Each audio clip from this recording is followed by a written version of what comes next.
हरियाणा की हर अपडेट के लिए बेल आइकन दबाएं और सब्सक्राइब करें STV हरियाणा न्यूज। नमस्कार, मैं हूं अनामिका अजय मिश्रा।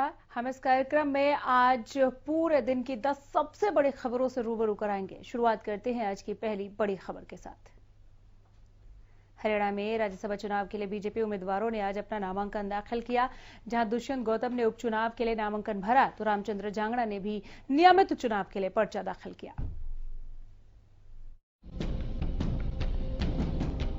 बीजेपी ने राज्यसभा चुनाव के लिए हरियाणा से दुष्यंत कुमार गौतम और रामचंद्र जांगड़ा को उम्मीदवार बनाया है।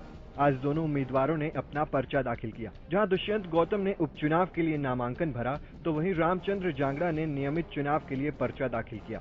इस अवसर पर रामचंद्र ने कहा कि उच्च सदन में जाकर वो हरियाणा के मुद्दे उठाएंगे। साथ उन्होंने इसके लिए संगठन का धन्यवाद भी किया। केंद्र के शीर्ष नेतृत्व ने और माननीय मुख्यमंत्री जी और हमारे प्रदेश अध्यक्ष जी सभी ने मेरे ऊपर ये विश्वास जताया कि भारत के ऊपरी सदन में भेजने का निर्णय लिया। आज मैंने नामांकन किया है तो मैं भारत के ऊपरी सदन में अपना नामांकन होने के बाद काफ़ी खुश हूँ और मैं समझता हूँ कि मुझे और भी ज़्यादा एक पार्टी का काम करने के लिए अपॉर्चुनिटी मिली है। उधर राज्यसभा उपचुनाव के लिए बीजेपी की तरफ से बनाए गए उम्मीदवार दुष्यंत कुमार गौतम ने बताया कि बीजेपी सरकार का मकसद लोगों की सेवा करना है और वो प्रदेश को मजबूत करने के लिए काम करते रहेंगे। हरियाणा के लिए प्राथमिकता यही है, नर सेवा, नारायण सेवा जो हमारे खून में है, हमारी बातों में है, हमारे नेतृत्व में है।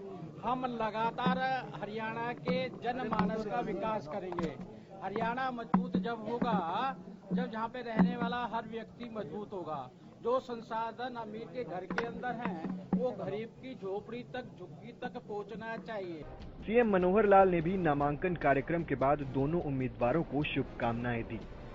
आज राज्यसभा के लिए बाई इलेक्शन में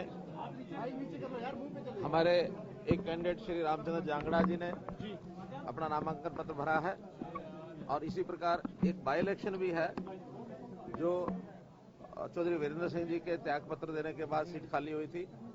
वहां पर उस सीट के लिए भी श्री दुष्यंत गौतम जी ने इस सीट के लिए अपना नामांकन पत्र भरा है।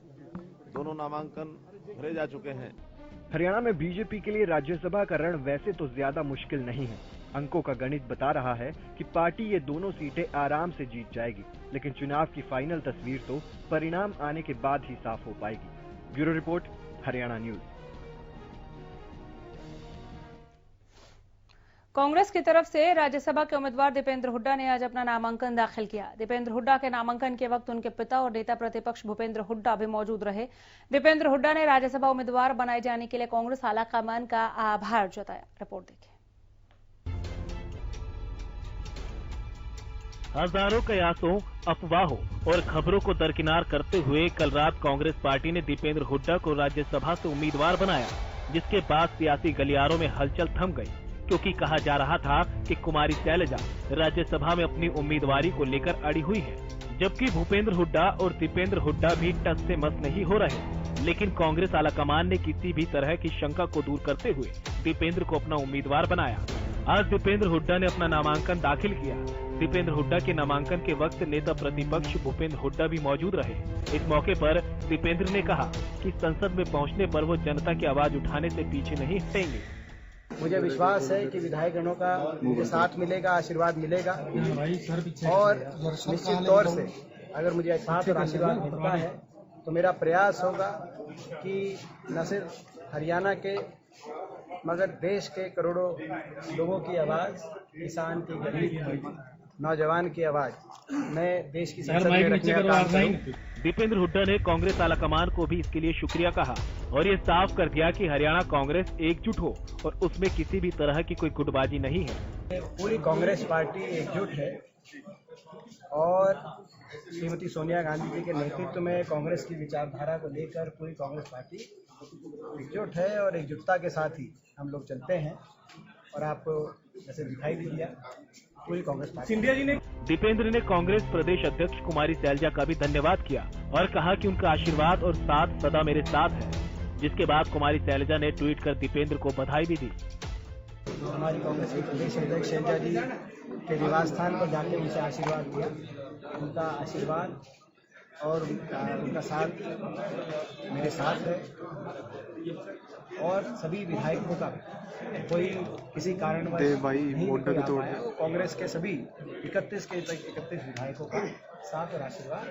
आज कांग्रेस ने दीपेंद्र के नामांकन के साथ प्रदेश कांग्रेस को एकजुट करने की पूरी कोशिश की। शायद इसे भूपेंद्र हुड्डा का दबदबा कहेंगे या फिर युवा कांग्रेस को आगे लाने की रणनीति, लेकिन ये प्रयोग कितना कारगर रहेगा, इसकी तस्वीर को राज्यसभा चुनाव के बाद ही साफ होगी। Bureau report, Haryana news. Panipat की इसराना विधानसभा में अजय चौटाला के जन्म दिवस पर पहुंचे डिप्टी सीएम दुष्यंत चौटाला ने युवा प्रेरणा रैली को संबोधित किया। रैली में दुष्यंत कांग्रेस के कद्दावर नेताओं पर निशाना साधते नजर आए।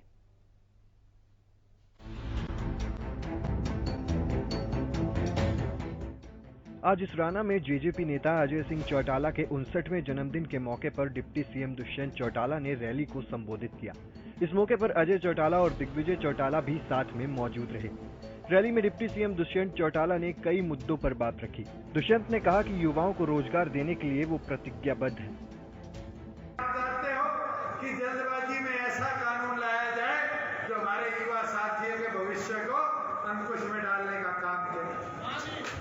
मेरे पे विश्वास रखो, पिछले 120 दिनों से दिन रात एक कर हमने एक एक पहलू को जांचना परखने का काम किया और ये आज आपको विश्वास दिला देता हूं कि डॉक्टर अजय सिंह चौटाला जी का 59वां जन्म दिवस है। 59 दिन के अंदर 75% आरक्षण का प्रदेश में। रैली के दौरान दुष्यंत चौटाला ने कांग्रेस पर जमकर हमले किए। उन्होंने कहा कि कांग्रेस पार्टी जल्द ही खत्म हो जाएगी। कांग्रेस के बड़े नेता खुद ही पार्टी छोड़ रहे हैं। देख लिया कांग्रेस का काम, पहले तंवर ने मारा, कल शैलजा ने मार दिया और मारा भी क्यों? पुत्र मोह के अंदर आ गया। देख लिया किस प्रकार से आज उस पार्टी की हालत है। परसों देख रहा था ज्योतिरादित्य कांग्रेस छोड़ गया।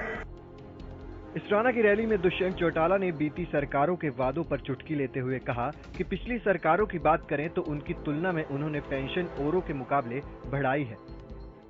नौकरियों में सिलेक्शन भी कर देंगे। कई लोग कहते हैं बुढ़ापा पेंशन का क्या होगा। 60 दिन के अंदर 250 बढ़ाई, कईयों के पेट में मरोड़े से उठे। कहते 250 क्यों बढ़ाई, 5100 करनी थी।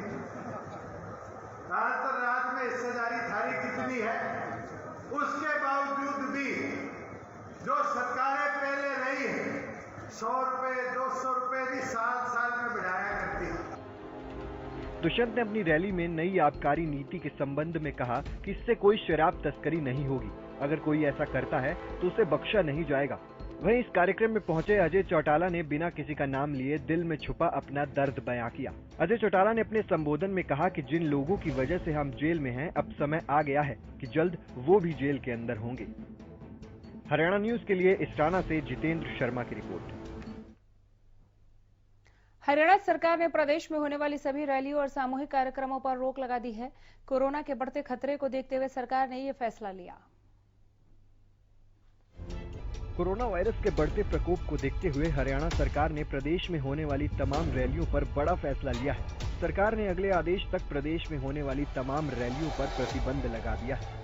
गृह मंत्री अनिल विज ने शुक्रवार को मीडिया से बातचीत करते हुए बताया कि खेल, धार्मिक और राजनीतिक कार्यक्रमों में जहां भी ज्यादा लोग एकत्रित होते हैं, ऐसे सभी सामूहिक कार्यक्रमों पर भी प्रतिबंध लगा दिया गया है। हमने सारा रिव्यू किया है कोरोना का कि क्या क्या हम कर रहे हैं और क्या क्या हमको करना है। कुछ महत्वपूर्ण निर्णय लिए हैं कि एक तो सभी प्रकार की रैलियों पर हमने बैन लगा दिया है, चाहे वो राजनीतिक हैं, सामाजिक हैं, धार्मिक हैं या खेलों का आयोजन होता है तो उसमें भीड़ इकट्ठी नहीं कर सकते हैं।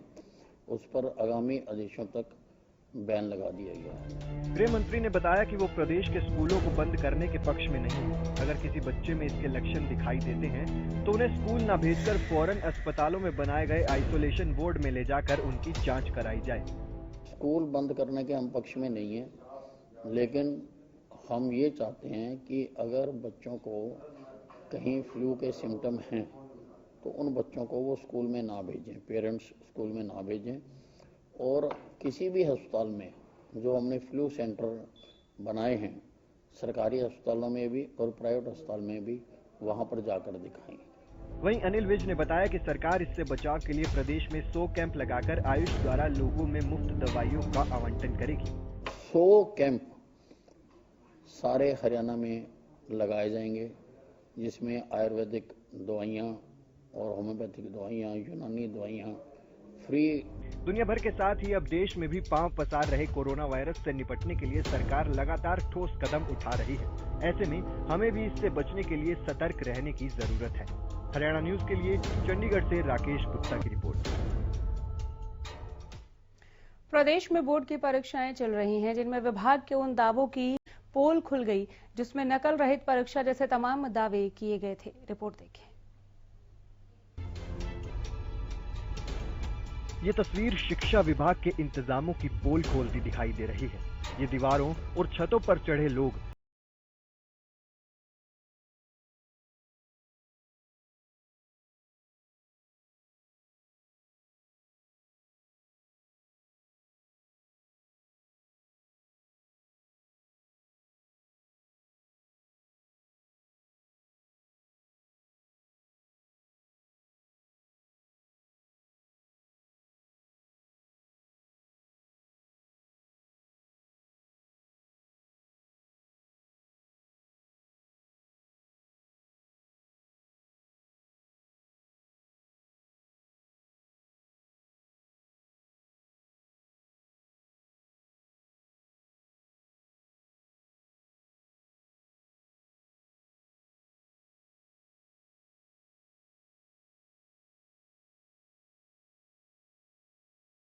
परीक्षा केंद्रों के साथ लगते मकानों की छतों पर भी नकल करवाने वाले लोग चढ़ने से बाज नहीं आ रहे।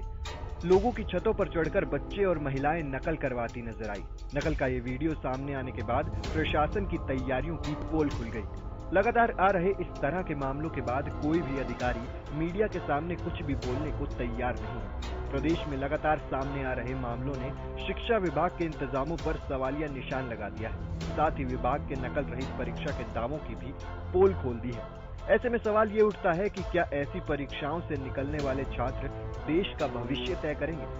गोहाना से हरियाणा न्यूज के लिए सुनील जिंदल की रिपोर्ट। गोहाना के भक्त फूल सिंह महिला मेडिकल कॉलेज खानपुर में इलाज के नाम पर गोरख धंधा चल रहा है। एक स्टिंग ने सारी पोल खोल दी है कि किस तरह मरीजों से इलाज के नाम पर अवैध वसूली की जाती है।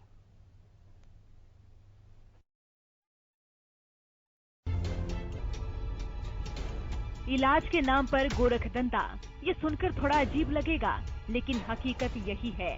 गोहाना के खानपुर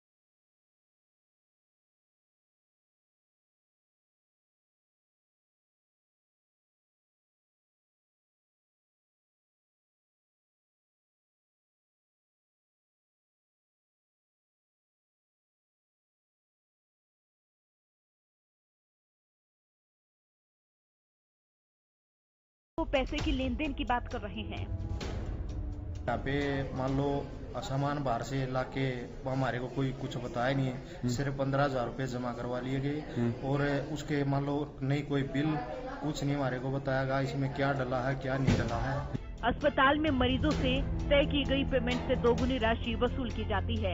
जब इसके बारे में अस्पताल की डायरेक्टर रेणु गर्ग से शिकायत की गई तो पहले तो उन्होंने मानने से इनकार कर दिया, लेकिन जैसे ही उनके सामने सबूत पेश किए गए तो उन्होंने जांच करने की बात कही। डिपार्टमेंट में कोई पैसे का लेन देन हो रहा है सामान के बाबत, पर इस चीज के बारे में मुझे आज पता लगा है और मैं उसके बारे में पूरी कार्रवाई करूंगी। सारा पता करके हमारे मेडिकल सुपरिटेंडेंट साहब भी हैं साथ में और हम लोग इसके बारे में पूरी जांच करके ही कुछ कमेंट्स दे पाएंगे। अगर कोई मिलता है इसमें इन्वॉल्व तो कार्रवाई होगी? जरूर जरूर जरूर। उसके लिए कोई गुंजाइश ही नहीं है कि अगर हमें कुछ भी गलती मिलेगी तो उसके लिए हम पूरी कार्रवाई करेंगे, इसका पूरा विश्वास रखें। सरकारी अस्पताल जहां गरीब से गरीब वर्ग का व्यक्ति इलाज कराने आता है कि पैसे कम लगेंगे, लेकिन उसकी उम्मीद ये सब देखकर टूट जाती है। अब देखना होगा कि अस्पताल प्रशासन इन डॉक्टरों पर क्या कार्रवाई करता है या फिर मरीजों और उनके परिजनों को वसूली का ये धंधा ऐसे ही चलता रहेगा। हरियाणा न्यूज के लिए गोहाना से सुनील जिंदल की रिपोर्ट। प्रदेश में बढ़ती नशे की समस्या से निपटने के लिए उकलाना के गांव बुड्ढा खेड़ा ने ग्रामीण स्तर पर अभियान चलाकर पूरे प्रदेश में ये संदेश देने की कोशिश की कि अगर ये छोटा गांव नशे से लड़ सकता है तो बड़े शहरों में भी नशे की समस्या को जड़ से खत्म किया जा सकता है।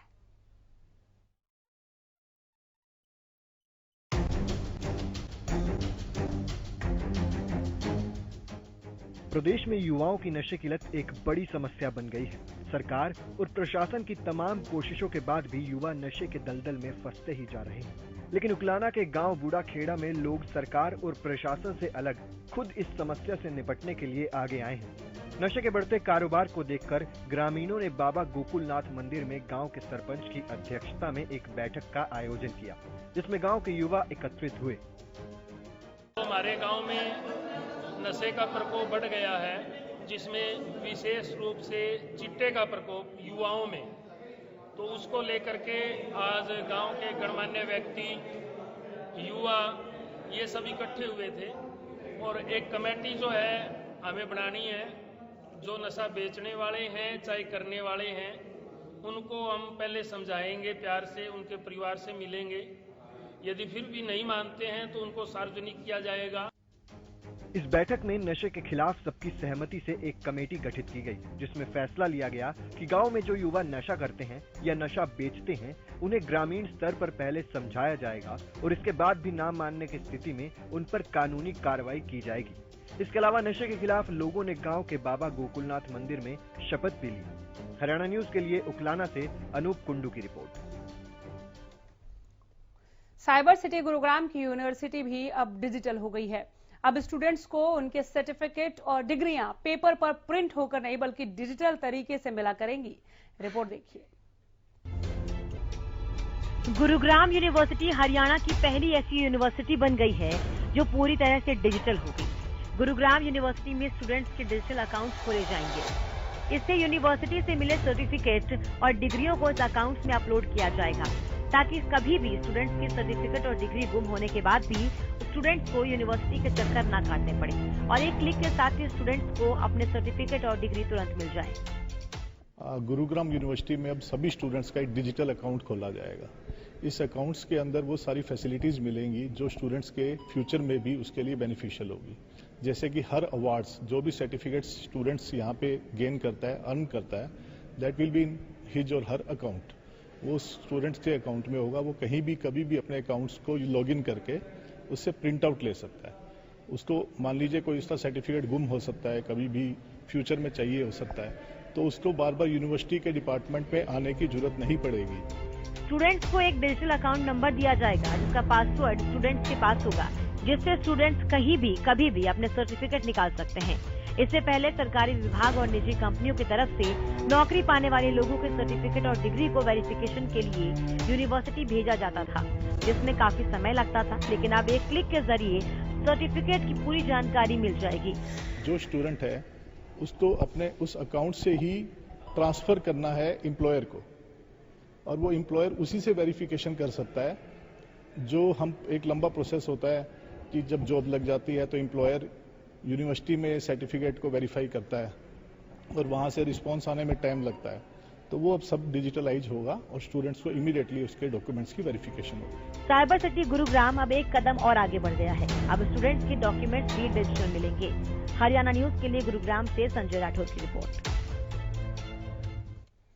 सोनीपत की एक महिला ने एएसआई पर गंभीर आरोप लगाए हैं, जिसके बाद खाकी पर सवाल उठने लगे हैं। हालांकि ये आरोप कितना सही है ये तो जांच के बाद ही साफ हो पाएगा। फिलहाल पुलिस ने मामला दर्ज कर लिया है, कार्रवाई शुरू कर दी है। सोनीपत सिटी थाने में तैनात एक एसआई पर एक महिला ने घर में घुसकर दुष्कर्म करने और जान से मारने की धमकी देने का आरोप लगाया है। महिला ने सिटी थाने में इसकी शिकायत दी, जिस पर पुलिस ने मुकदमा दर्ज कर जांच शुरू कर दी है। मामले में डीएसपी ने बताया कि जांच के बाद ही पूरी सच्चाई का पता चल सकेगा। उन्होंने कहा कि महिला ने जिस तरह आरोप लगाए हैं उसको लेकर हर पहलू की जांच की जाएगी। मामले में निष्पक्ष जांच की जाएगी। 11 तारीख को एक महिला की शिकायत हमें प्राप्त हुई, जिसमें कि उसने एक पुलिस कर्मचारी के ऊपर शारीरिक उत्पीड़न और शारीरिक शोषण के आरोप लगाए थे, जो कि महिला विरुद्ध अपराध की श्रेणी में आता है। और उसको देखते हुए हमने एक FIR लॉन्च की और अभी इन्वेस्टिगेशन गोइंग ऑन है। जैसे ही फैक्ट होंगे उसके हिसाब से कार्रवाई की जाएगी। सर, किस पद पर तैनात था जो पुलिसकर्मी था? वो एग्जेम्प्टेड सब इंस्पेक्टर रैंक पे थे। शहर की एक कॉलोनी में रहने वाली एक शादीशुदा महिला ने आरोप लगाते हुए शिकायत दर्ज कराई और बताया कि ऐसा ही उसके घर में जबरदस्ती घुसाया था। पहले आरोपी ने उसके साथ छेड़खानी की और बाद में दुष्कर्म किया। जब महिला ने उसका विरोध किया तो ऐसा ही ने उसे जान से मारने की धमकी दी, जिसकी सूचना महिला ने सिटी थाना में जाकर पुलिस को दी। पुलिस ने महिला की शिकायत पर SI के खिलाफ मामला दर्ज कर लिया है। अगर महिला की शिकायत सच है तो ऐसे में सवाल ये उठता है कि जब रक्षक ही भक्षक बन जाए तो फिर जनता किसके पास इंसाफ के लिए जाएगी। हरियाणा न्यूज के लिए सोनीपत से राजपत की रिपोर्ट। अगर आप अपने बच्चों को स्कूल में टीचरों के भरोसे छोड़ देते हैं तो आपको एक बार सोचने की जरूरत है कि क्या आपके बच्चे महफूज हाथों में हैं। ये सवाल हम क्यों कर रहे हैं, इसका जवाब आपको हमारे इस रिपोर्ट में मिलेगा।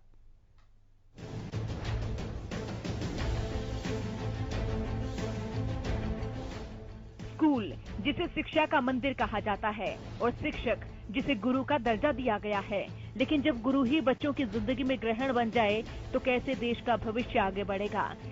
दरअसल मामला कुरुक्षेत्र के एक निजी स्कूल का है और तस्वीरों में दिख रहा ये शख्स बच्चों का जूडो कोच है, जो छोटी छोटी बच्चियों के अश्लील फोटो और वीडियो बनाकर उन्हें वायरल करने के नाम पर ब्लैकमेल करता था, फिर उन्हें मानसिक और शारीरिक प्रताड़नाएं देता था।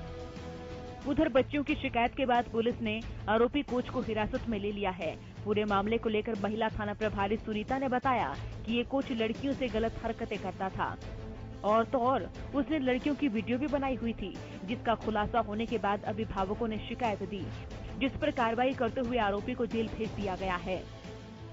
ये रामप्रसाद DAV स्कूल शाहबाद के स्कूल का एक मामला है, जिसमें एक जूडो का कोच गुरमेल सिंह है, जो कि 2-3 साल से लड़कियों के साथ गलत हरकतें वगैरह करता आ रहा था और इसकी वीडियो भी बनाई है उसने एक लड़की की।